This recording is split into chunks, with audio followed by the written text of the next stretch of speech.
Substance. सो मोल क्या होता है?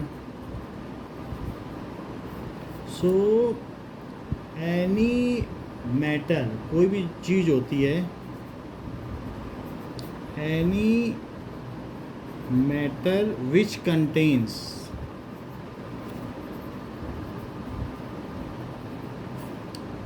6.022 इंटू 10⁻23 पार्टिकल्स। ये पार्टिकल्स बहुत ज़्यादा हैं क्योंकि 23 ज़ीरो लगाने पड़ेंगे। ठीक है, वो पार्टिकल कुछ भी हो सकते हैं, उसमें वो आयंस भी हो सकते हैं, उनमें वो एटम्स भी हो सकते हैं, या उनमें वो मॉलिक्यूल्स भी हो सकते हैं। ठीक है, या और कोई एंटिटीज़ है या इकाइयाँ वो भी हो सकती हैं। तो जिसमें इतनी संख्या हो इज कॉल्ड वन मोल। मेरा कहने का मतलब है कि one mole water molecule contains 6.022 into 10⁻23। उसमें क्या होंगे बोलो? तो इतने मोल हो जाएंगे, वन मोल में इतने मोल। ये तो बिल्कुल कमाल हो गया आज, बहुत बड़ी बात है ये। पार्टिकल होंगे। इतने क्या होंगे? वही तो पूछ रहा हूँ, इतने क्या होंगे? एटम्स होंगे कि H2O मॉलिक्यूल? जब मैं कह रहा हूँ वन मोल वाटर मॉलिक्यूल है तो इतनी अब मैं कहूँ 1 दर्जन गुलाब जामुन, तो कहोगे उसमें 1 दर्जन इलायची है। भाई 1 मोल तो 1 दर्जन की तरह हुआ ना, एक संख्या है 1 मोल। तो 1 मोल क्या है? तो सीधा बोलो वाटर मॉलिक्यूल। 1 दर्जन गुलाब जामुन में 1 दर्जन पार्टिकल होंगे चीनी के। क्या जो चीज़ दर्जन में बताई जा रही वही चीज़ तो उतनी होंगी। तो one contains this much water molecules. बोलो, बात समझ में आ गई? मॉलिक्यूल्स। अगर मैं कहूँ कि 1 मोल H2 गैस कंटेन्स, तो उसमें क्या होंगे? 6.022। इतनी संख्या किसकी होगी? हाइड्रोजन एटम की होगी कि H2 मॉलिक्यूल की? ये सही है, H2 मॉलिक्यूल। और उसमें H एटम की संख्या कितनी होगी?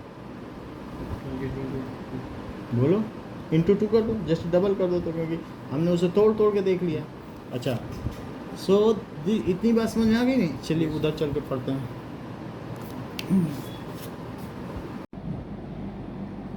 सो one mass of one mole substance is called molar mass. It is expressed in gram. तो मोलर मास किस में एक्सप्रेस किया जाता है? ग्राम में। अब कुछ चीज़ें देखें कि सबसे पहले देखो कि एटॉमिक मास क्या होता है, जिससे आपको सारी चीज़ें क्लियर हो जाएं।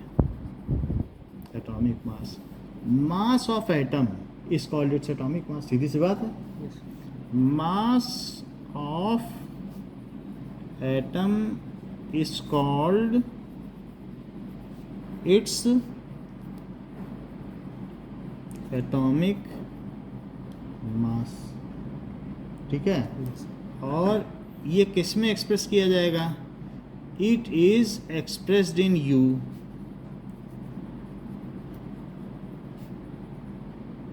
इसे एक्सप्रेस किया जाएगा u. U is called unified mass. अब हम 1 यू को डिफाइन करें। So what is 1 u? इस चीज को देखें। ठीक है,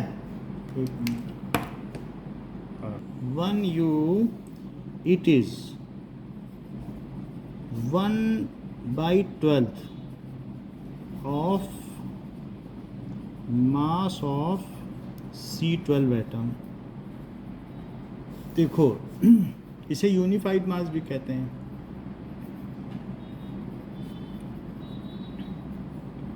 या इसको एटॉमिक मास यूनिट पहले कहा जाता था। एटॉमिक मास यूनिट भी कहा जाता था। देखो, जैसे एक कार्बन में कौन कौन होते हैं? 6 प्रोटॉन होते हैं और 6 न्यूट्रॉन होते हैं, और इसकी ऑर्बिट में 6 इलेक्ट्रॉन होते हैं। लेकिन इलेक्ट्रॉन बहुत छोटे छोटे होते हैं। इलेक्ट्रॉन का मास इतना होता है कि लगभग नेग्लिजिबल। ये बड़े बड़े होते हैं। अगर एक प्रोटॉन देखा जाए तो इतना बड़ा हो, तो एक इलेक्ट्रॉन इतना ही बड़ा होगा बस। तो ये प्रोटॉन है और ये इलेक्ट्रॉन है, यानी 2000 times lighter. Electron is 2000 times lighter है देन प्रोटॉन। इतनी बात समझ आ गई। और इसी प्रोटॉन पर अगर एक इलेक्ट्रॉन बैठ जाए तो न्यूट्रॉन हो जाए, यानी प्रोटॉन पर ये बैठ जाए, वैसे तो घूमता रहता है लेकिन अंदर गिर जाए न्यूक्लियस के, तो तब क्या बन जाएगा? न्यूट्रॉन। तो लगभग प्रोटॉन और न्यूट्रॉन का मास एक है। Yes. मान लो किसी कमरे में 12 सदस्य हैं, 12 आदमी बैठे हैं, तो एक आदमी का मास क्या होगा? 12 से डिवाइड कर दो। 1 मिनट भाई एक आदमी का मास कितना होगा? इस कमरे में 12 सदस्य हैं, सबका टोटल मास निकालो। मैंने C12 का टोटल मास निकाला और फिर मैं किससे डिवाइड करूँ अगर एक आदमी का मास चाहिए? 12 से डिवाइड करूँ कि नहीं? C12 में कितने सदस्य हैं? How many nucleons are there? जो न्यूक्लियस में रहते हैं उनका नाम क्या होता है? न्यूक्लियॉन्स। सो अगर 12 न्यूक्लियॉन्स हैं इलेक्ट्रॉनों की तो कोई बात नहीं है, किसी के हाथ में पेन पकड़ा दो तो वो तो नहीं है, बस इलेक्ट्रॉन का। तो अब हमें 12 से डिवाइड करना चाहिए कि नहीं? तभी तो एक सदस्य का मास आएगा। तो it is 1/12 of mass of C12 atom. Now तो जो C12 है इसका मास कितना होता है? 1.99 समथिंग होता है। तो लेट अस सी कि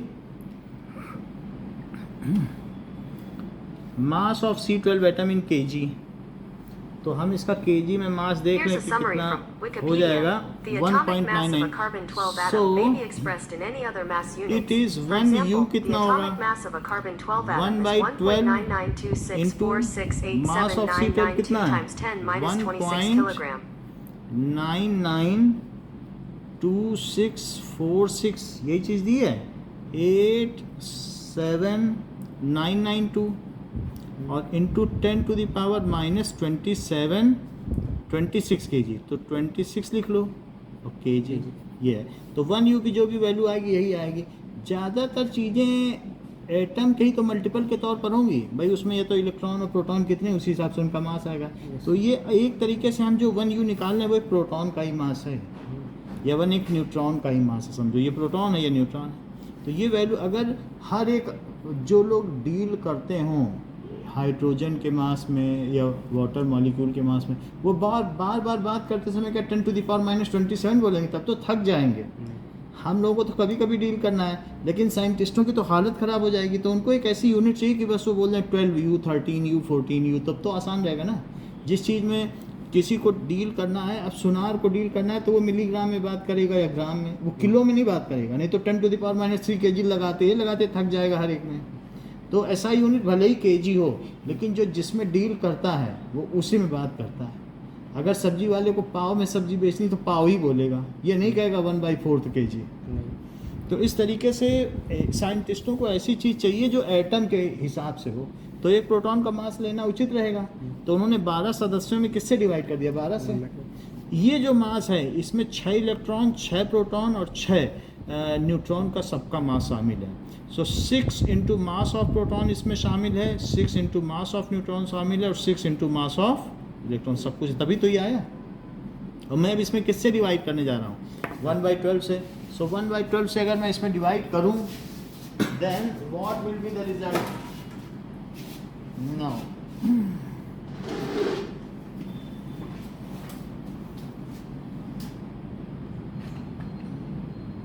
डिवाइड करिए।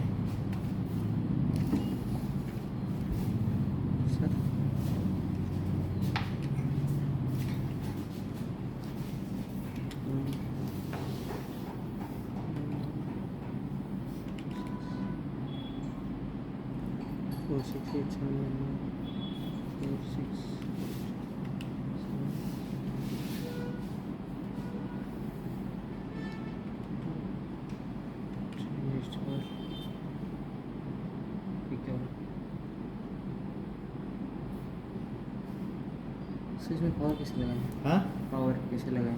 पावर क्यों लगाना है? इसी में डिवाइड करो, बाकी पावर तो हम लगा ही देंगे।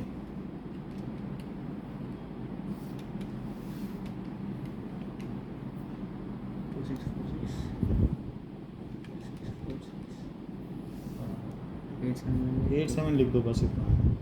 अब 1/12 करो, डिवाइडेड बाई 12 कर दो। सो कितना आ गया 0.166 0.166056 आता है। वैसे अगर पूरा करते तो ये आता है, एग्जैक्ट ही वैल्यू है। और इंटू 10⁻⁻26 kg हुआ 1 u के स्मॉल रहेगा। तो अगर मैं इसमें 10 से मल्टीप्लाई कर दूँ, वहाँ 10 से डिवाइड कर दूँ तो कोई फ़र्क नहीं पड़ेगा, या इसे बड़ा कर दूँ तो उसे छोटा कर दूँ। तो 1.66056 1 u की ये बहुत फेमस वैल्यू है, लगभग सभी बच्चे को 9th वाले को याद रहती है। ऐसा कोई भी बच्चा नहीं होगा आपकी क्लास में जिसे 1 u की वैल्यू ना याद हो, ठीक है। सो ये 9 से ही आपको सिखा दी जाती है, टेक ना लगाइए। तो इतनी बात समझाएं, हाथ का टेक ना लगाइए चिन्ह पे। तो इतनी बात हो गई कि नहीं? तो 1 u इतनी वैल्यू हो गई।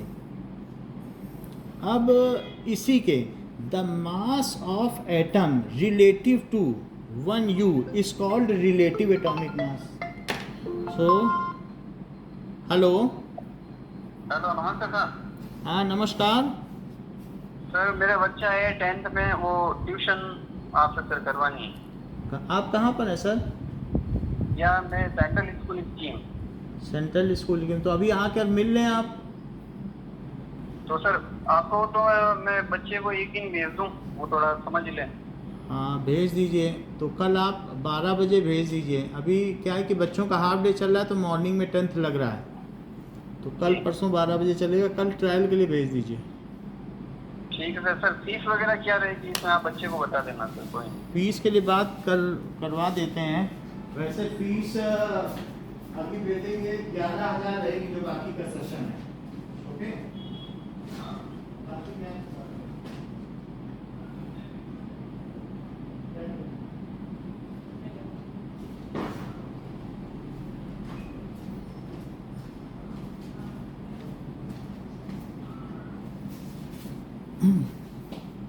इतनी बात हो गई।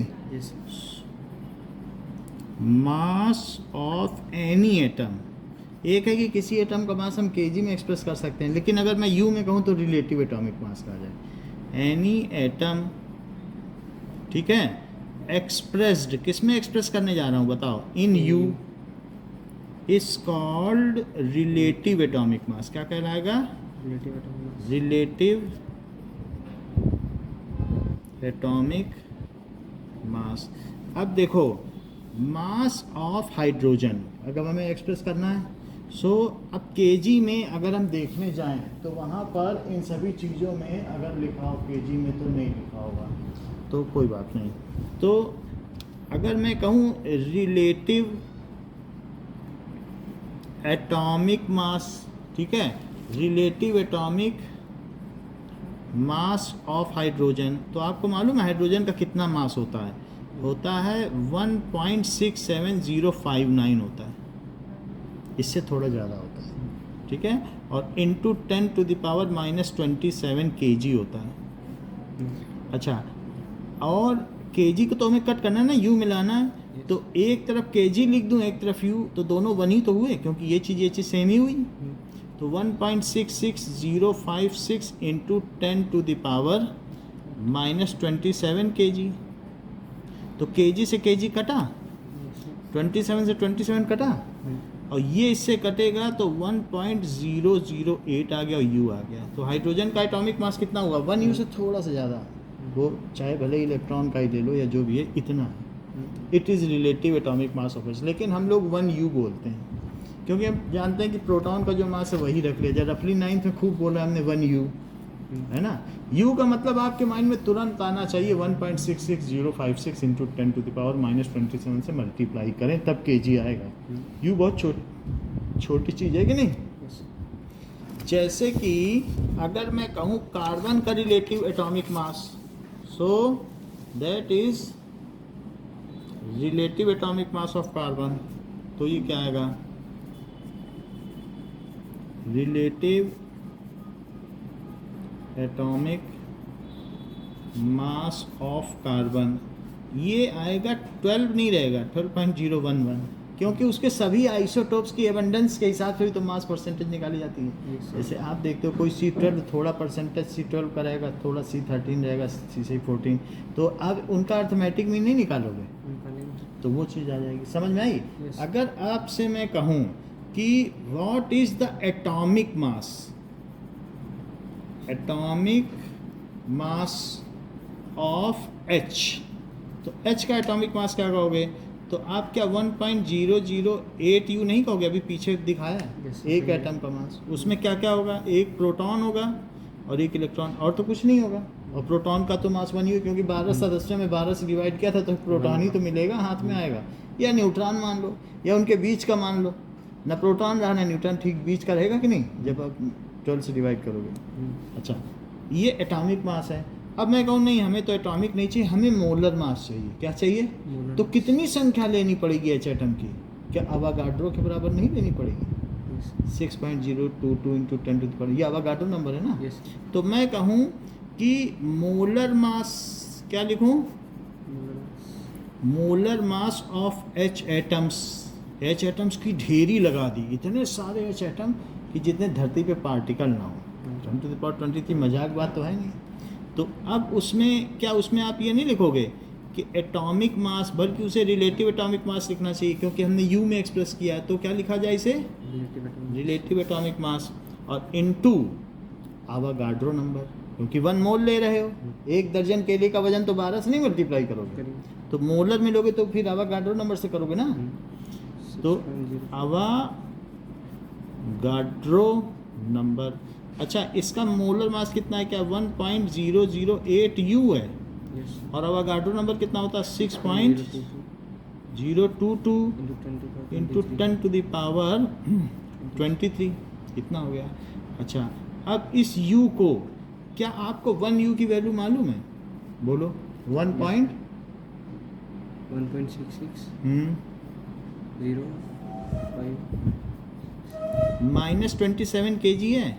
अगर इसे ग्राम में बदला जाए तो 1000 से मल्टीप्लाई करो, क्योंकि 1 किलो में 1000 ग्राम, 1000 से मल्टीप्लाई करो तो 1000 से मल्टीप्लाई करो, ग्राम बन जाए। अगर मैं इसे 1000 से मल्टीप्लाई करता हूँ, क्योंकि मोलर मास तो ग्राम में लिया जाएगा, केजी में तो लिया नहीं जा सकता है। तो 056 इंटू 10 टू द पावर -27, और 1000 से मल्टीप्लाई कर दो किसी भी केजी में, तो ग्राम नहीं बदल जाएगा। अच्छा, 1000 यानी 10 टू द पावर 3 का यहाँ करो तो कितना आएगा? 30 बताते नहीं हो आप, मन मन में रखते हो, तभी तो चालाकी करते हो। नहीं, 10 टू द पावर 3 + 3 होता है। तो आप इतनी बात समझ में आ गई कि नहीं? मैंने देखा है आसान चीज़ों के मामले में भी आप चालाकी कर जाते हो। अब यहाँ देखो, तो 1.008 इंटू 1 U, 4 किलो आलू का मतलब 4 टाइम्स 1 किलो आलू। 1 U की कितनी वैल्यू बताइए? 1.66056 इंटू 10 टू द पावर -24 ग्राम हुई कि नहीं? U की वैल्यू रखी है, और इसकी रखो 6.022 इंटू 10 टू द पावर 23। तो इसे अलग रख लो अब, और इसको जरा इससे मल्टीप्लाई तो करो।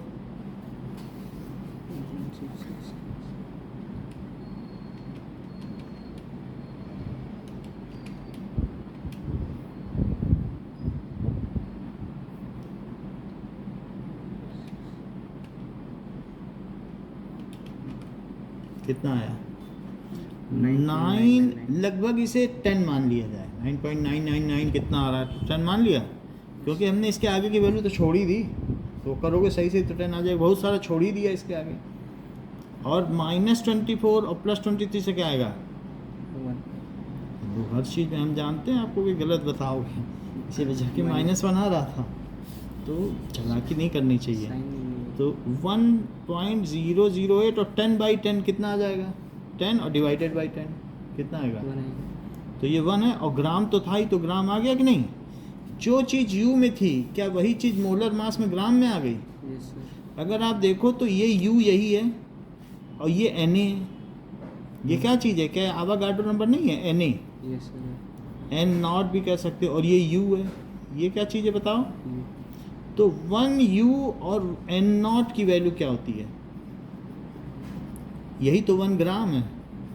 तो किसी में भी N0 से मल्टीप्लाई करोगे, U उससे मल्टीप्लाई होकर 1 ग्राम नहीं बन गया? और ये नंबर वही का वही रहा, ये तो 1 ग्राम बन गया।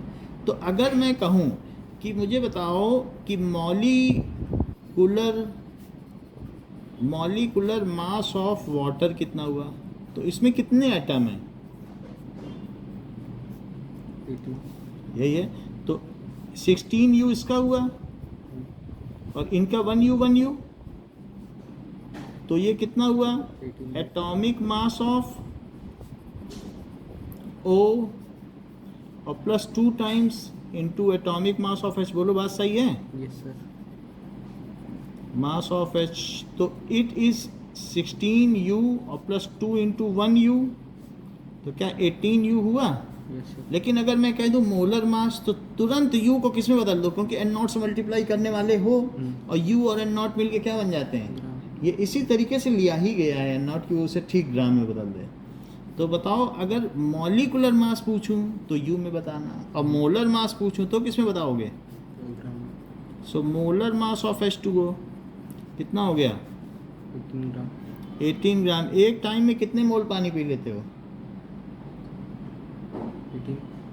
18 मोल। वैसे जैसे अगर आपने 360 ml पानी पिया, ये जैसे ग्लास है ना पेप्सी का 350 या 360 ml का होगा, तो 360 ml ग्लास तो पी ही लेते होगे।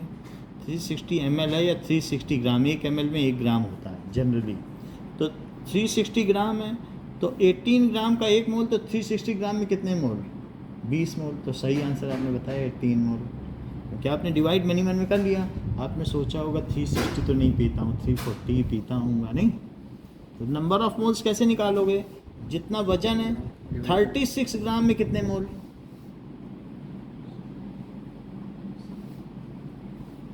एटीन ग्राम में कितने मोल? 1 मोल का ही तो वजन है, ये 1 मोल का ही तो मास है। तो बताओ मोलर मास ये है तो 18 ग्राम में कितने मोल पानी में? 18 ग्राम पानी में एक ही तो मोल हुआ, यस सर। एक ही होगा। एक अवागाड्रो नंबर से नहीं मल्टीप्लाई किया है। 18 ग्राम मोलर मास है तो एक दर्जन केले का मास जो भी होगा तो उसमें एक ही दर्जन तो केला होगा। मोलर मास में क्या 1 मोल नहीं होगा? 18 ग्राम में कितने मोल? एक तो 36 ग्राम में कितने मोल? दो। है बात कि नहीं? सो अगर मैं कहूँ कि नंबर ऑफ मोल्स तो it is mass by molar mass. क्या करोगे? मास बनेगा। Molar mass. तो अगर मैंने आपसे कहा कि 360 ग्राम पानी पीते हो और ये कितना है? इसका 18 है तो 18 ग्राम पर मोल इसका मोलर मास है। कितना है मोलर मास? 18 ग्राम। 1 मोल का मास है कि नहीं? यस तो ग्राम से ग्राम पर कटा, मोल ऊपर चला गया, 20 मोल आया कि नहीं? ये ठीक है। अच्छा ये अब मैं लिखता हूँ H2 और यहाँ लिखूँगा मॉलिकुलर मास और यहाँ लिखूँगा मोलर मास। ऐसा इसलिए कर रहा हूँ क्योंकि ये बहुत सेंट्रल थीम है, ये कोर थीम है। केमिस्ट्री के फर्स्ट और सेकंड चैप्टर में बिल्कुल डिसिमिनेटेड है। मोल से बच नहीं सकते आप, अब नहीं बच सकते।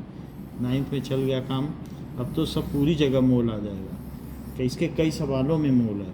अब H2 हो गया, H2O हो गया, CO2 हो गया, ठीक है। और इसके अलावा CH4 हो गया और NaCl हो गया। तो मुझे बताओ H2 का मोलर मास क्या हुआ? H का कितना होता है? 1.00 या 1U मानो, अभी क्या है बहुत अप्रॉक्सीमेट करके हम लेना चाहते हैं। तो H का एटॉमिक मास कितना हुआ? 1 ग्राम। एक एटम का मास 1 ग्राम। तो सर पे एक हवा आएगी कहीं, अरे बड़ी चोट लगे, इतना बड़ा तो 1 ग्राम होता है। तो हाइड्रोजन ने मार दिया, गैस मार रही क्या आपके सर? और अगर आप 18 ग्राम बोल दोगे कि एक एटम HO का, तो नाक में ऑक्सीजन घुस ही नहीं पाई तो हम तो दम घुट के मर गए, इतने बड़े बड़े ऑक्सीजन थे। ऐसा हो रहा है क्या? एटम तो दिखाई तक नहीं पड़ते, आप ग्राम की बात कर रहे हो। ग्राम की बात करोगे तो इतना हो जाएगा ग्राम। 1 सीसी के ढक्कन में 10 ग्राम पानी आता है, तो उतने बड़े बड़े पार्टिकल हैं क्या हवा के? सर तो फिर उसको यू में लेंगे। आप यू में बताइए ना, एटॉमिक मास तो यू में होता है। और यू में कितने डेसिमल लगने के बाद हालत उसकी ख़राब है। दशमलव के बाद 24 जीरो लगाओ तब कोई अंक आता है। आप उसको इतना बोल रहे हो कि इतना ग्राम है। ग्राम 1 ग्राम सोने का बुंदा बन जाता है। उतने बड़े बड़े अच्छे एटम है क्या? तो H का इतना कितना एटॉमिक मास है और मोलर मास उसी हिसाब से पता चल जाएगा। तो 1U और ये मोलर मास फिर क्या हो जाएगा? 1 क्या? U ग्राम। हाँ, क्योंकि वो उसमें N0 से मल्टीप्लाई हो जाएगा। तो H का एटॉमिक मास। इसी तरीके से हीलियम का कितना होगा? तो तुम बताते ही नहीं हो, ऐसे कैसे चलेगा? 9th की चीज़ के लिए कर रहे हो इतना, ठीक है। कार्बन का एटॉमिक मास 12U 12U, ठीक है। नाइट्रोजन का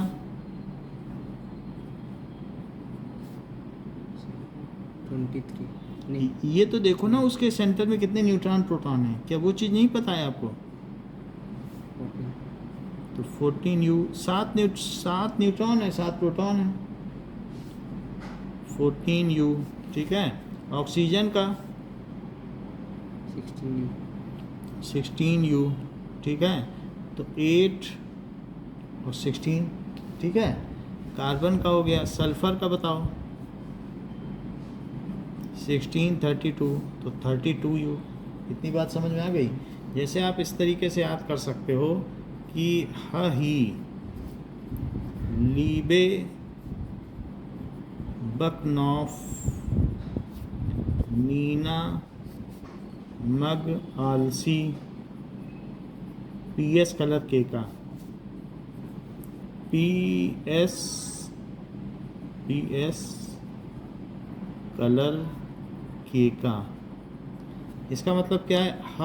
ही, जैसा निमोनिक्स में जैसा वर्ड है वैसा ही आ रहा है। ली बे बक नॉफ नीना मग आल सी PS कल अर के का।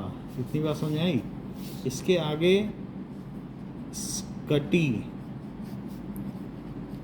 विक्रमन फेको निकूजन, फेको निपूजन, तो स्कटी विक्रमन फेको निकूजन, यानी मेरा कहने का मतलब पहले 30 एलिमेंट्स हैं, इनका तो आपको याद होना ही चाहिए। 1 2 3 4 5 6 लीबे बकनॉफ 6 7 8 9 10, और ये इसी क्रम पीरियोडिक टेबल में भी आ रहा है। लीबे बकनॉफ आया पहली लाइन, यस मीना मगालसी दूसरी लाइन में आया।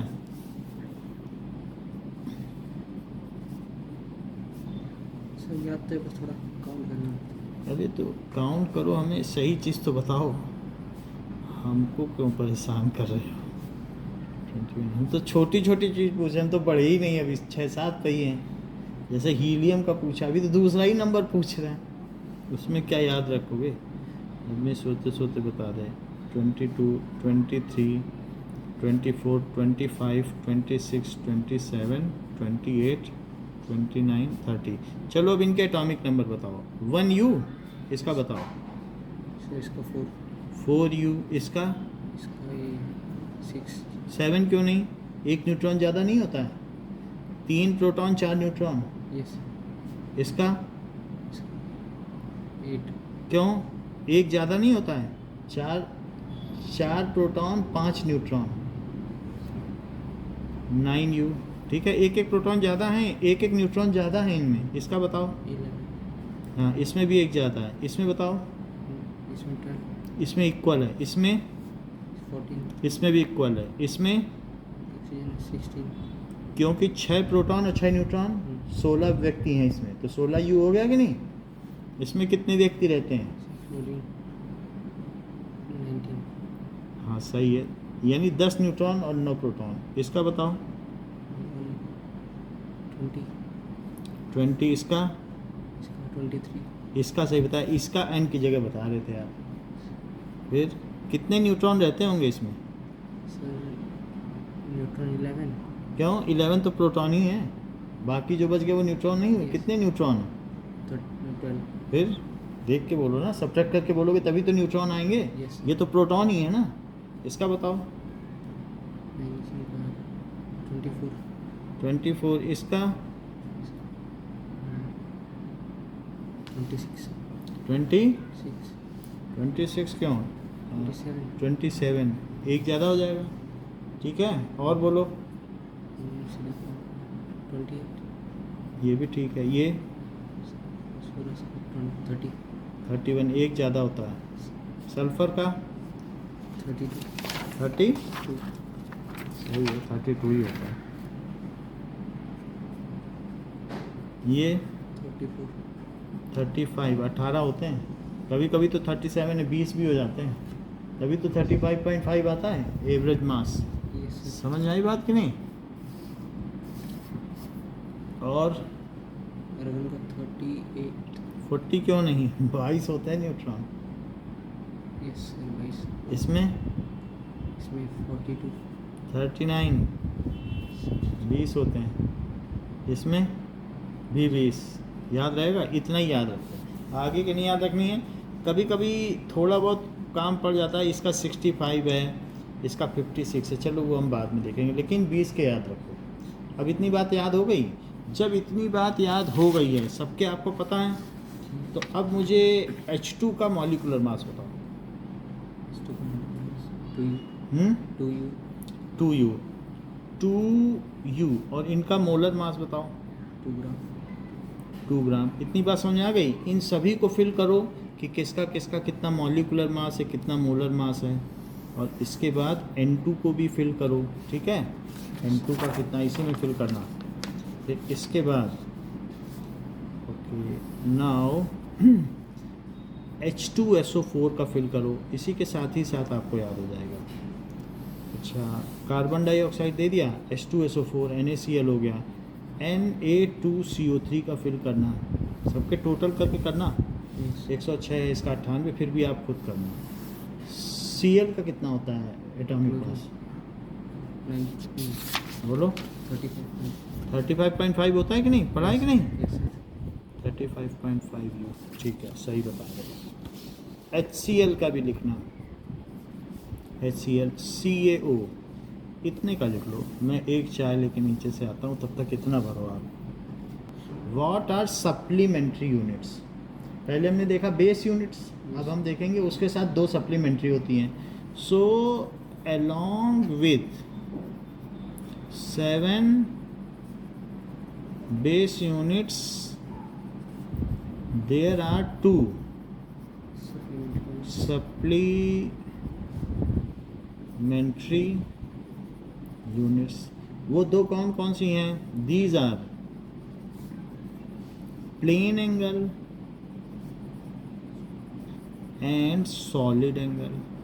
solid angle, तो प्लेन एंगल पहले देखें, प्लेन एंगल क्या होता है,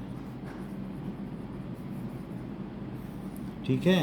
सो एंगल सबटेंडेड इन ए प्लेन, तो एंगल सबटेंडेड बाय आर्क, एक सर्कल ले लो और सर्कल में एक आर्क होगी और ये सेंटर है। So angle subtended by arc at centre of circle is called plane angle. ये आर्क है, आर्क की लेंथ है ले लो, और मान लो इसने थीटा एंगल सबटेंड किया, थीटा तो हम लोग यूज़ करते थे 10th में। So angle subtended by any arc at the centre of any circle is called plane angle। Now let us write it। angle subtended by any arc at the center of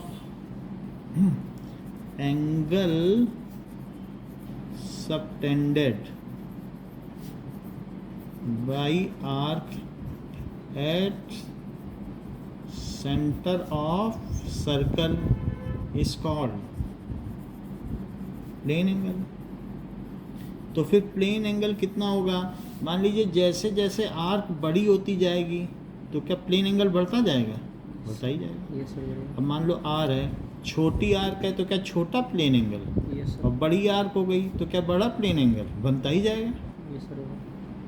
तो ये जितनी भी arc length होगी, सो ये जो theta बनेगा that is equals to L by r. So plane angle is expressed in theta, जैसे mass is expressed in m, mass is expressed in, कम कर देते हैं, ऊपर कर देते हैं, ठंड लग गई तो आइए। नाउ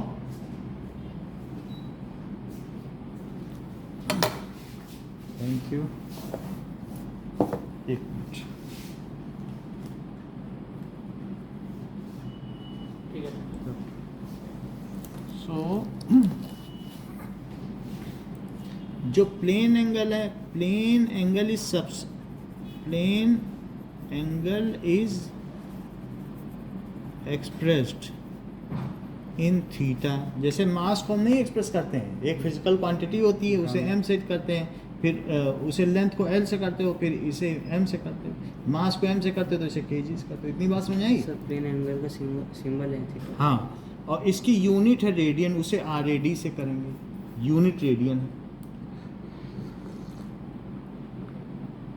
तो देखो, तो प्लेन एंगल का फार्मूला बताओ।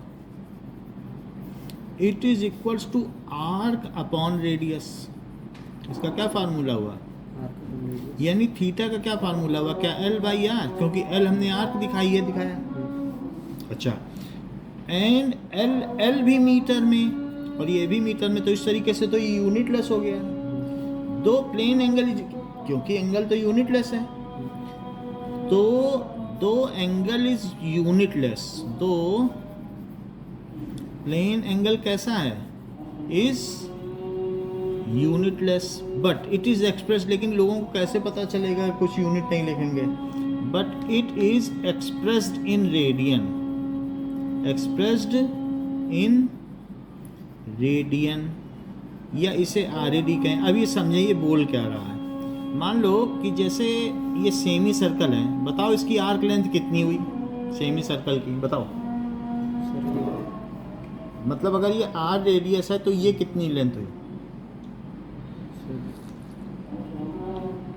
पूरी सरकमफ्रेंस कितनी होती है बताओ? 2πr। तो आधी कितनी हुई? तो आर्क लेंथ पाई आर हुई कि नहीं? पाई आर हो गई आर्क लेंथ। तो यहाँ जो एंगल बनेगा वो थीटा कितना हुआ बताओ? 180 छोड़ दो, डिग्री में अब नहीं करना है। अब डिग्री तो आपको कहीं नहीं मिलेगी, खत्म हो गई डिग्री। L/R है, so it is pi R by, और रेडियस कितना है? R। तो अब प्लेन एंगल कितना हो गया? क्या पाई प्लेन एंगल कितना हो गया? थीटा तो उसका वैल्यू है, थीटा तो बदलेगा। कह दो कितनी लेंथ है, बोलो मीटर। लेंथ थोड़ी ना मीटर है, 4 मीटर 3 मीटर होगी। तो प्लेन एंगल कितना हो गया? पाई। और लेकिन इसे एक्सप्रेस किस में करोगे? रेडियन में, या फिर पाई रेड बोल दो। रेडियन इज शॉर्ट फॉर्म, जैसे मीटर की m होती है, पाई रेडियन। लेकिन क्या डिग्री में इसे करोगे तो क्या ये 180 डिग्री है? और रेडियन में ये पाई रेडियन है। तो क्या आप ये भी कह सकते हो कि 180 डिग्री में पाई रेडियन होते हैं? अच्छा, फिर से देखो। अब आप कहोगे डिग्री समझाइए। सो 1 रिवोल्यूशन, एक बार पूरी चक्कर कोई चीज़ लगा दे, सो ये जो 1 रिवोल्यूशन है, ठीक है, उसका 1/1360th पार्ट 1 डिग्री होता है। टोटल 1 रिवोल्यूशन में कितने एंगल होता है बताओ? 360 होता है। और अगर मैं इसके 360 डिवीजन कर दूं तो क्या 1 डिग्री आ जाए? सो what is 1 degree? So 1 degree क्या होता है? It is 1/360th part.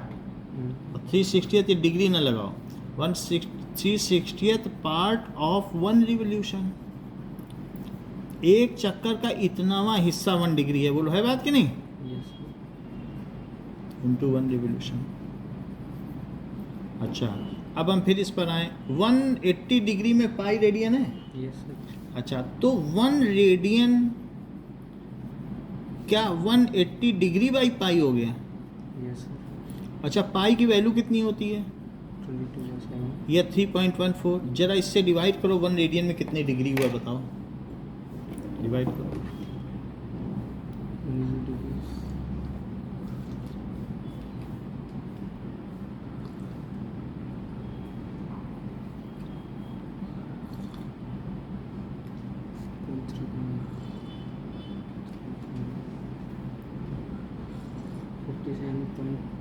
तो 57, ठीक है, यही चीज़ है। तो 1 रेडियन इज इक्वल्स टू 57.32। ठीक ना लगाइए, इतनी बात समझ में आ गई? यानी इतनी डिग्री हो गई। आप ये समझ लो कि किसी ने ये लिख दिया यहाँ पर कि 1 लिख दिया, तो ये उसका लिखना ठीक है कि गलत है? गलत। सही है, क्योंकि उस अगर कुछ ना लिखा जाए तो रेडियन माना जाएगा। और तब इसकी वैल्यू वैसे 57 लग भी रही है, समझ आया। और किसी ने यहाँ पे यहाँ 90 लिख दिया तो उसने ठीक लिखा कि गलत? ठीक है। गलत है। क्यों? क्योंकि अब उसने अगर जो 90 लिखा तो इसे 90 रेडियन मान लिया जाएगा, कुछ न लिखो तो रेडियन माना जाएगा, अच्छा। और फिर 90 में फिर 57 का मल्टीप्लाई किया जाएगा और फिर उसकी धुलाई की जाएगी अच्छे से, बोला जाएगा इतना एंगल है। जिसने डिग्री नहीं लगाया उसने सबसे बड़ा गुनाह कर दिया, क्योंकि डिग्री न लगाने पर रेडियन माना जाएगा। If nothing is written then it is in radian. जैसे कहीं थीटा लिख दिया, पाई लिख दिया, तो वो उसकी रेडियन की वैल्यू, समझ में आई कि नहीं? ये सर तो ये 1 सही है और ये गलत है। फिर से देखो, what does it mean bye 1 radian. अब 1 रेडियन की डेफिनेशन देखो, बताओ थीटा क्या होता है? क्या L/R? ऊपर से देखो, अगर ये भी 1 हो ये भी 1 हो तो क्या ये 1 ना हो जाए? हो जाएगा। तो angle subtended by unit arc at the centre of unit radius is 1 radian. बोलो 1/1 1 नहीं हो जाएगा? और क्या ठीक ठीक ये 57.32 नहीं हो जाएगा? हो जाएगा। हो जाएगा। सो व्हाट इज 1 रेडियन? रिपीट करो। So the 1 radian is angle subtended by नहीं angle subtended by unit arc. बोलो angle subtended by arc. Unit arc length Unit ना, arc length। 1 नहीं रखोगे। Yes, sir। जब ये भी 1 ये भी 1 तभी तो ये 1 होगा। हम्म। किसी भी फार्मूले में अगर F = ma है, 1 न्यूटन निकालना है, तो 1 kg मास 1 मीटर पर सेकंड स्क्वायर से अगर एक्सिलरेट हो रहा है तो उस पर लगाया जाने वाला फोर्स 1 न्यूटन, न्यूटन। क्योंकि F = ma दोनों को 1 1 कर दो तो ये 1 ना हो जाए। हो जाएगा। तो फिर से डिफाइन करो। The unit of 1 radian is the 1 पहले यूनिट ऑफ 1 रेडियन ना बोलो, यूनिट ऑफ 1 रेडियन थोड़ी ना बोलना है। 1 रेडियन तो खुद ही यूनिट है, अब उसके भी यूनिट बनाने लग गए क्या? प्लेन एंगल की यूनिट रेडियन है, और आप कह रहे हो कि रेडियन की भी हम यूनिट निकाल देंगे। वैसे ना बोलो, बोलो angle subtended by unit arc at the centre of unit radius circle is 1 radian, ऐसे बोलो। angle subtended by unit arc at the circle नहीं at the center of unit subtended radian eight the centre of unit subtended unit radius eight the centre of circle of unit radius. yes sir मतलब समझ में आ गई ना yes sir कि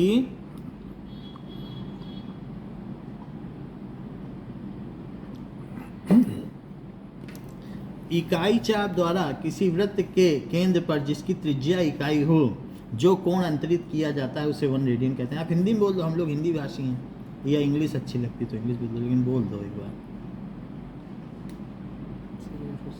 थोड़ा language याद करना है। अरे तो सेंटेंस तो अब मैं लिखा देता हूँ फिर बोल रहा हूँ।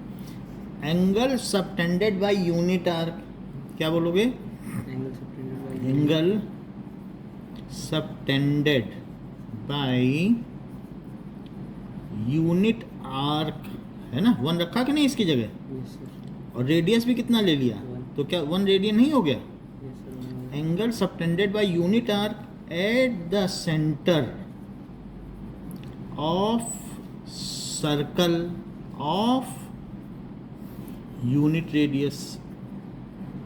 यूनिट रेडियस, ऐसे सर्कल जिसका खुद का रेडियस कितना हो, समझ में आई बात कि नहीं? yes sir is 1 radian. एक बार और बुलवाएंगे, चीज़ें प्रिसाइज होनी चाहिए। angle subtended by unit arc hmm. at the center of and the center of circle is 1 unit radian 1, और वो जो रेडियस 1 मीटर कहाँ गया? Eight the centre of circle of unit radius भी तो बोलो, उसका रेडियस नहीं बताओगे, वो छिपा क्यों रहे हो? फिर से बताइए। आर्क की लेंथ भी यूनिट बोलनी है, रेडियस भी 1 मीटर बोलना है, दोनों आना चाहिए, और फिर बाद में 1 रेडियन बोलना है। बोलिए। the angle subtended by unit arc at the center of circle of radius is 1 unit unit radius eight the centre of circle of unit radius is 1 radian. ठीक है ना? एक सेंटेंस तो 11th वाले बच्चे को बोल लेना चाहिए, कोई बड़ी बात तो नहीं कह रही। अब देखो, यहाँ तक बात हो गई। अब देखिए, ये मुझे बताओ कि पाई रेडियन में कितने डिग्री होते हैं, तब हम आगे बढ़ें। ऐसा कभी आपको बताया गया है कि नहीं बताया गया है? नहीं बताया गया तो फिर याद नहीं, तो फिर अभी क्या बताया जा रहा है? कोई और पढ़ा रहा था क्या? आपको अभी का नहीं याद है? पाई रेडियन में कितनी डिग्री, फिर और क्या चाहिए था? हाँ, चीज़ें तो पता होनी चाहिए ना। पाई, यही पाई रेडियन भी है यस और यही 180 डिग्री, यही तो बताया जा रहा है ना। यही तो पाई रेडियन भी है। जब इससे इसमें डिवाइड करोगे तो क्या पाई रेडियन नहीं आएगा? यस सर आएगा। सामने चीज़ें दोनों दिख रही हैं, तो कंपेयर करो। तो पाई रेडियन में कितने डिग्री 180 है, बात की नहीं? Yes sir. चलो, तो पाई रेडियन में 180 डिग्री, तो फिर पाई बाई 2 रेडियन में कितनी डिग्री? 90 डिग्री। क्योंकि दोनों तरफ 2 से डिवाइड कर दो। पाई बाई 3 रेडियन में कितनी डिग्री? बोलो। 60 डिग्री। पाई बाई 4 रेडियन में कितनी डिग्री? 45 अच्छी बता रहे हो बात, 45 डिग्री। और पाई बाई 6 रेडियन में कितनी डिग्री? 30 इतनी सारी वैल्यू आपको याद होनी चाहिए। मैथ में भी ज़रूरी है, ट्रिग्नोमेट्रिक फंक्शन हम पढ़ेंगे तो वहाँ चाहिए, ठीक है। अब हमने प्लेन एंगल समझ लिया कि जब एक प्लेन में जो एंगल बने वो प्लेन एंगल है। लेकिन कभी आपने सोचा सॉलिड में भी एंगल बनता है? जब भोपो बजाते हैं, मेगाफोन बजाते हैं, तो एक एंगल नहीं बनता है? Yes sir. तो वो भी तो कोई एंगल होता होगा। सो एंगल सबटेंडेड, ये जैसे अगर मान लो यहाँ पर एक एंगल सबटेंड हो रहा है, तो यहाँ पर भी तो एक सॉलिड पे भी एंगल हो रहा है, जबकि एक सरफेस है। तो angle subtended by 1 metre square surface area, ये पूरा स्फीयर है, और स्फीयर का मैंने एक पोर्शन ले लिया है, सिर्फ उसी में से एक ले लिया पोर्शन। बॉल की सरफेस पे 1 मीटर स्क्वायर काट कर लिया और फिर उससे हमने निकाला। तो what does it mean by solid angle? Angle subtended by given surface area. 1 metre square नहीं, अब कुछ भी हो सकता है सरफेस एरिया, पता चला x मीटर स्क्वायर भी हो सकता है। हम कोई मना थोड़ी ना कर सकते हैं, कभी ज़्यादा सॉलिड एंगल बन जाए कभी कम, तो मना कर देंगे कि नहीं बनो। Yes sir. और ये उसका रेडियस है। सो एंगल सबटेंडेड बाई, ठीक है, given surface area of circle at centre of circle. जितनी भी सरफेस एरिया हो, वो सेंटर पे जितना एंगल बना रहा है वही solid angle. Given surface area of circle at centre of circle is called solid angle. Plane angle की मैक्सिमम वैल्यू कितनी हो सकती है? प्लेन एंगल की 180 आप बताना ही नहीं चाहते। अभी हमने बताया था आधी पाई है, 360 तो पूरी कितनी हुई? 360 2 पाई हुई ना। Yes sir. So maximum value of plane angle 2 pi 2 pi radian है। Maximum value of plane angle कितनी है? 2 पाई रेडियन। ये अच्छा बताया आपने, 2 पाई रेडियन। अब यहाँ पे आओ सॉलिड एंगल पर। तो सॉलिड एंगल को ओमेगा कहते हैं, इसका नाम है ओमेगा। ये एक ग्रीक वर्ड है। अगर आपको इनके एक्सप्रेशन चाहिए तो यहाँ पर सब मिल जाएंगे। ये मतलब ये सब है, ग्रीक अल्फ़ाबेट, ABCD जैसे चलती है वैसे ही चलती है। अब देखो, सो सॉलिड एंगल क्या होगा? इसको ओमेगा कहेंगे। यस ओमेगा, ये ओमेगा, ठीक है, ऐसे है सिंबल, ये omega. That is surface area. So surface area upon radius square. अब कल आप चाहे तो फिजिक्स पढ़ लेना, चाहे मैथ पढ़ लेना, कल केमिस्ट्री तो नहीं होगी। या केमिस्ट्री पढ़ रहे हो तो सेकंड चैप्टर पढ़, सेकंड या फर्स्ट चैप्टर जो चाहो पढ़ लेना। परसों हम रीड आउट सेक्शन करेंगे संडे को, उसके साथ कल अपने मन से जो पढ़ना हो पढ़ लेना। Surface area upon radius square है, तो बताओ ये क्या हो गया? A/r स्क्वायर हुआ। यस क्या ये भी मीटर स्क्वायर और ये भी मीटर स्क्वायर? तो फिर तो कुछ लिखा नहीं जा सकता, ये यूनिटलेस है। तो यूनिट फिर भी कुछ तो लिखनी पड़ेगी ना। तो unit of solid angle is steradian. Unit of solid angle is steradian. Stay STA और रेडियन। अच्छा एक बात बताओ कि मान लो जैसे एक हेमीस्फीयर है, कैनोपी ऐसे ढक्कन समझो किसी चीज़ का, मिठाई के ऊपर रख दिया ऐसे, और ये सेंटर है, तो ये कितना एंगल सबटेंड कर रहा होगा यहाँ से यहाँ तक? तो इसका सरफेस एरिया बताओ, टोटल स्फीयर का कितना होता है? स्फीयर का 3/4 पाई। वॉल्यूम थोड़ी ना पूछें, सरफेस एरिया बताओ स्फीयर का। 4 पाई r स्क्वायर। 4 pi square. चीज़ें अपडेट नहीं है आपकी। तो आधे का बताओ, हेमीस्फीयर 2 पाई r स्क्वायर हुआ सरफेस एरिया। तो अब इसमें ओमेगा कितना हो गया इसमें? तो area by r square, area कितना ले लिया? That is 2 pi r square by r square. तो 2 पाई स्टेरेडियन हुआ। Yes sir. ST और RAD इतना बोला जाता है, स्टेरेडियन का शॉर्ट फॉर्म है ST/RAD, स्टेरेडियन, ठीक है। लेकिन अगर पूरा सर्कल हो, सो angle subtended bye complete sphere, circle नहीं बोला जाएगा, sphere at its centre. So solid angle, अब ये चीज़ सॉलिड एंगल हो गई ना, subtended bye sphere at its centre, at its centre. बताओ ये अगर स्फीयर है तो स्फीयर का टोटल सरफेस एरिया कितना होगा? 4 पाई r स्क्वायर। 4 पाई r स्क्वायर, और इसका रेडियस r है, तो रेडियस का तो स्क्वायर करना पड़ता है ना, यहाँ पे लिखा है।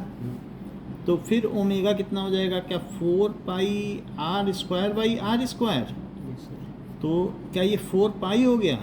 पाई की वैल्यू कितनी होती है? 3.14। तो क्या ये 12.56 स्टेरेडियन हो गया? Yes sir. यानी total angle subtended at a point, एक पॉइंट पर चारों तरफ से जितना एंगल बन रहा है, एक है कि प्लेन में बने तो 360 या 2 पाई, और चारों तरफ बने तो 4 पाई। Yes sir. तो total solid angle at a point is 12.56 तो, या 4 पाई लिख दो, 4 pi steradian. Total solid angle at a point is 4 pi steradian हुआ कि नहीं? Yes sir. इतनी बात हो गई। अच्छा बताओ total plane angle at a point कितना हुआ? सर्कल जो बनाता है बताओ। 4 पाई। क्यों 2 पाई क्यों नहीं? अभी तो बताया आपने सर्कल में। हाँ भाई, सर्कल। प्लेन की बात करो ना, प्लेन नहीं सिखाया, प्लेन एंगल ऊपर। सही सिखाया था। तो फिर आधे पे पाई और आधे पे और पाई। 2 पाई। Total plane angle at a point, 2 pi. Total solid angle at a point, 4 पाई। है बात कि नहीं? यस अगर इतना ही जानते हो तो 1 रेडियन डिफाइन करो। Sir. 1 radian the angle subtended by an arc on a radius नहीं on the centre of the circle of a radius is. दोनों को 1 1 बोलो, बात ऐसे बनेगी नहीं। आपने ना यूनिट आर्क बोला, हमने बताया कि जब 1 उधर बनाना है तो दोनों को 1 1 नहीं करोगे। तो आप ये क्यों नहीं बोलते unit arc at the centre of unit radius? कितनी बार बुलवाएंगे हमसे? बोलो, एक बार तो बोल दो, आगे बढ़ जाए हम। कल सुनिए सर। हाँ कल सुनिए सर। अच्छा चलो ठीक है, कल हम पूछेंगे फिर आपसे। चलिए फिर 1 स्टेरेडियन में बताऊं आपको, क्योंकि उधर हमने 1 रेडियन बताया, तो यूनिट सॉलिड एंगल भी पता होना चाहिए। सो 1 स्टे रेडियन, STERADIAN, स्टेरेडियन। ई पहले आएगा, यहाँ पे हमने गलत लिखा है, सो STE आएगा, और फिर ठीक है स्टेरेडियन लिख देना जहाँ पर होगा, ठीक है ना। 1 स्टेरेडियन यहाँ पर देखो STE रहेगा और यहाँ A रहेगा, ठीक, STERAD। अब जरा देखो, सो 1 स्टेरेडियन क्या होगा? 1 स्टेरेडियन के लिए आपको क्या करना चाहिए? 1 स्टेरेडियन के लिए आप जो भी चीज़ है, स्फीयर की सरफेस ले लो, और ये स्फीयर है, वैसे तो स्फीयर बन जाएगा पूरा। ये 1 मीटर स्क्वायर की सरफेस लो और रेडियस भी 1 मीटर लो, तो बताओ 1 steradian angle subtended by unit surface area. तो ओमेगा क्या होता है, क्या a by are square. Yes, sir. और अगर इसे भी 1 ले लिया जाए और रेडियस को भी यूनिटी ले लिया जाए 1 मीटर और फिर उसका स्क्वायर कर दिया जाए तो 1 ही स्टेरेडियन आ जाएगा ना। Yes, sir. So angle subtended by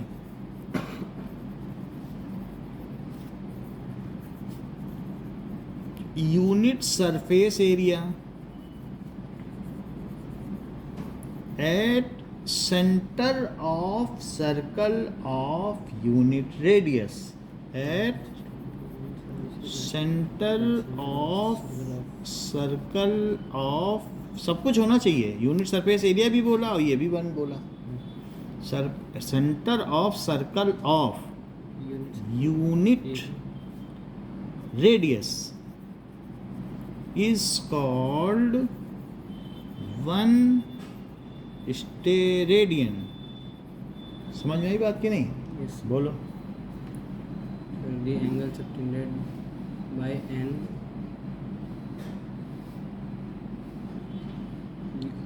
A by are square है ना, yes तो ए को 1 कर दो, unit surface area area on the center of circle of ये sir on the center of circle. अब आर को 1 करो, 1 arc radius है आर का मतलब रेडियस होता है ना, तो unit radius 1 unit radius.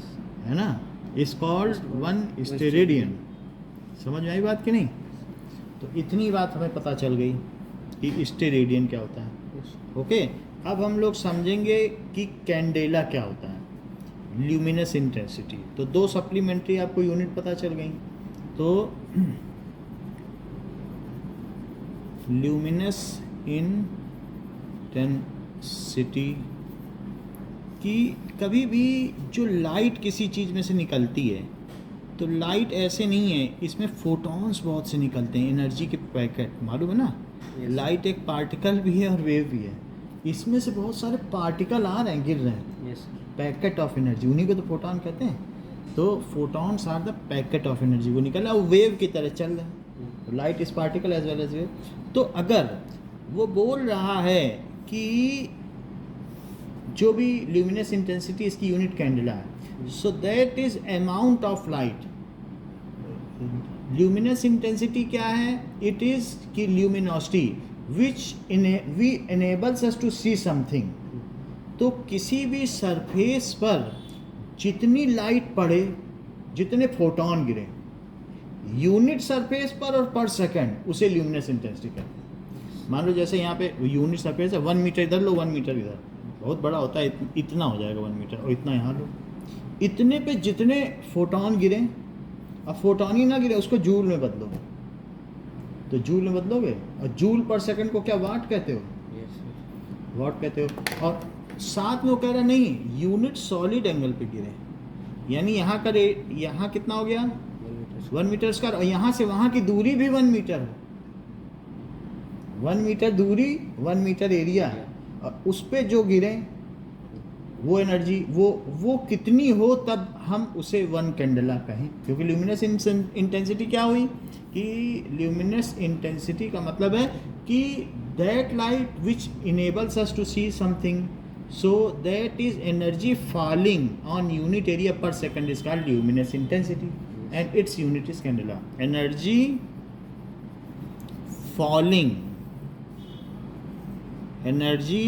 falling on 1 meter square area at 1 meter distance, किसी भी चीज़ से एनर्जी और पर सेकंड, 1 सेकंड में भी कितनी गिरे, इंटेंसिटी में सेकंड जरूर आता है। Energy falling on unit square area, ठीक है, स्क्वायर एरिया एट ठीक है, एट 1 मीटर डिस्टेंस, और पर सेकंड भी गिरे, पर second at unit solid angle, और ओमेगा की वैल्यू भी कितनी हो, क्या 1 स्टेरेडियन, ठीक है, at unit solid angle which enables us to see something, तभी ल्यूमिनोसिटी बोला जाएगा। ऐसा नहीं कि हीट गिर रही हम देख ही कुछ नहीं पा रहे हैं।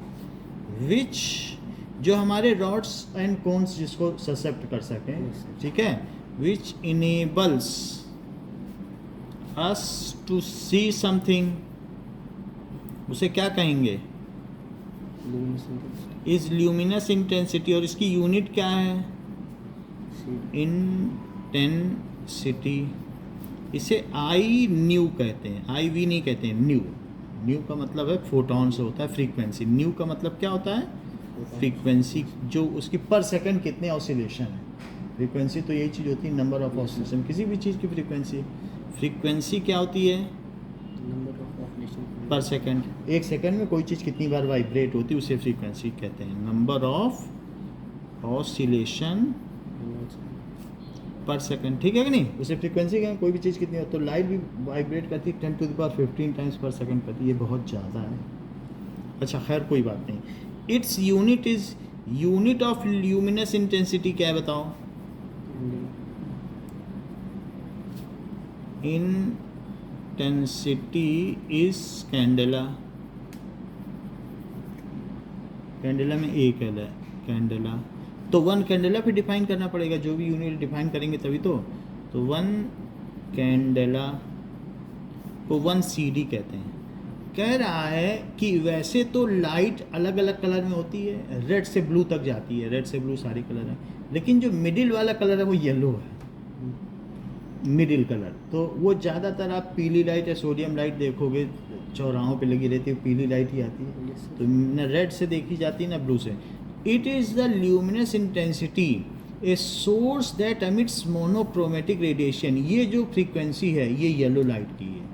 सो अगर एक सोर्स है और वो सोर्स मोनोक्रोमेटिक रेडिएशन एमिट कर रहा है, मोनोक्रोमेटिक आप समझते हो, सिर्फ एक कलर की लाइट, रेड हो ब्लू हो लेकिन एक ही कलर हो, तो हम येलो ले रहे हैं, ये फ्रीक्वेंसी येलो की है। अभी केमिस्ट्री की बुक देखोगे कि जाके घर पर तो देखोगे ये येलो की है, सेकंड चैप्टर में दिया है। तो मोनोक्रोम का मतलब, क्रोम का मतलब कलर होता है। तो अब देखो, इट इज 1 कैंडेला क्या है, is luminous intensity of this device. कहेंगे इस डिवाइस की कितनी जरा ज्योति तीव्रता कितनी है, ल्यूमिनस इंटेंसिटी को ज्योति तीव्रता कहते हैं।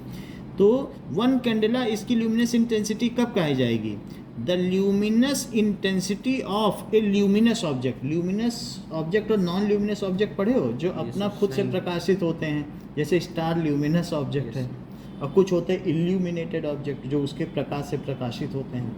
सो द ल्यूमिनस इंटेंसिटी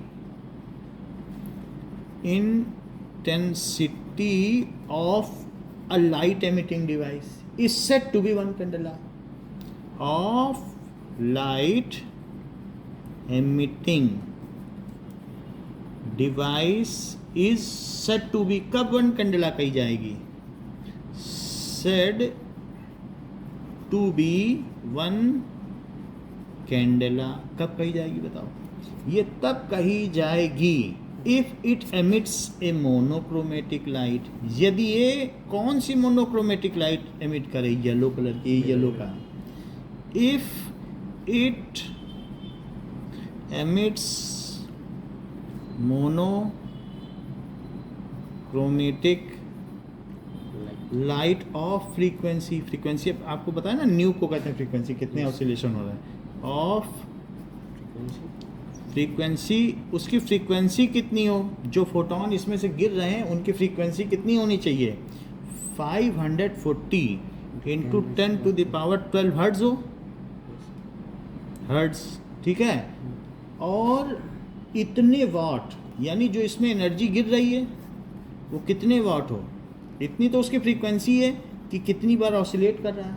लेकिन अब एनर्जी की भी बात करो तो वो वाट का मतलब समझते हो, जूल पर सेकंड को वाट कहते हैं, ये बात जानते हो, है ना। पावर होता है work upon time, rate of work done is power, होता है कि नहीं।